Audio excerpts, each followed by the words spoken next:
Qubeellaa fi gaa'ila.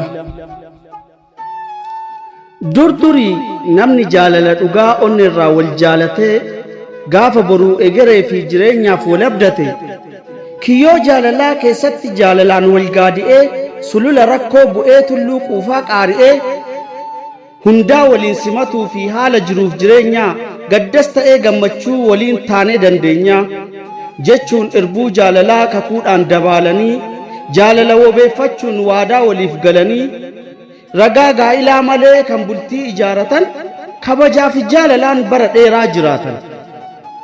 Har'a hoo maaltu galee ragaan gaa'ila namaa kan qalamaan barraayu kan wal jaalachuun namaa qubeellaan mirkanaayu jaalala wobeeffachuun har'a faashiniin lufee qubeellaan bultii ijaaruun garamii nutti dhufe.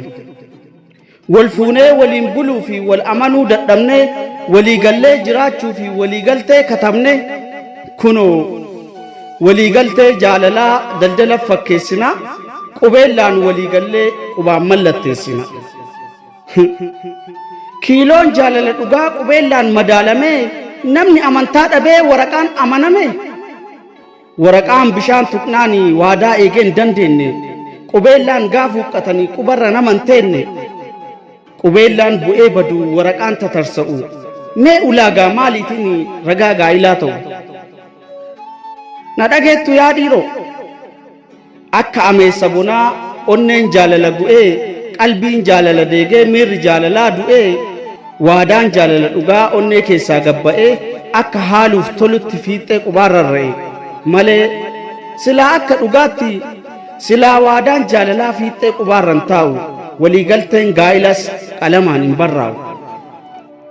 Namat jaalala shakkee haaldureen waliigala malee kan jaalalatti amanuuf haaldureen isaa jaalala.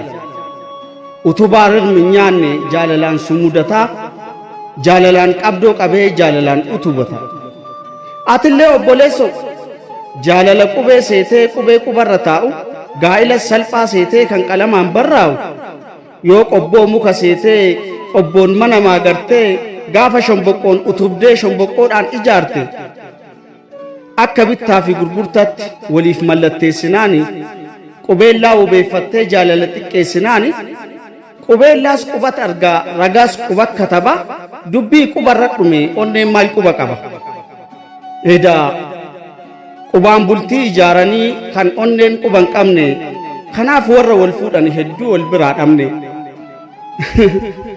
Akka cira ijoollee gaafa jabbii tiksituu sobaan soba wal fuudhaa manguddoo akkeessituu guddaan bara kanaallee kunoo guddina daaree dubbii qubarra fixee qubaan bultii ijaaree wobii jaalalaa ta'ee qubeellaan godhatamu bullaan rasaasa xiiqiif ittiin wal darbatamu ragaa wal fuudhuuf ta'ee waraqaan mallattaayu boruu ragaa walii kuufii tarsa'ee bittinnaa'u.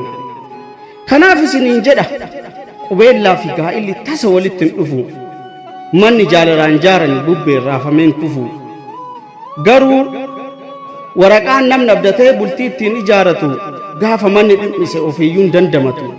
Waadaa jaalalaa jettee qubeellaas yoo godhatte qubarra sin dhaabbatu gaafa ati huuqqatte. Veelloon adiin uffattee handaara lafaan geette faayyi ittiin qan'aftee fi liimooziin irra teette ililchoo fi dhiichisoon lammiin harka sii dhayu madaalarra yoo kaayan hunduu jaalalan gayu. Kanaafuu qubee dhiisaa jaalalaan waadaa galaa ragaa gaa'ilaa immoo jaalalaan ilmoo dhalaa yoo didde immoo bultii onneen hin beekne gaafa qubaan raawwatte bultii sobaan sobaati bultiin ati jaarratte. Galatu.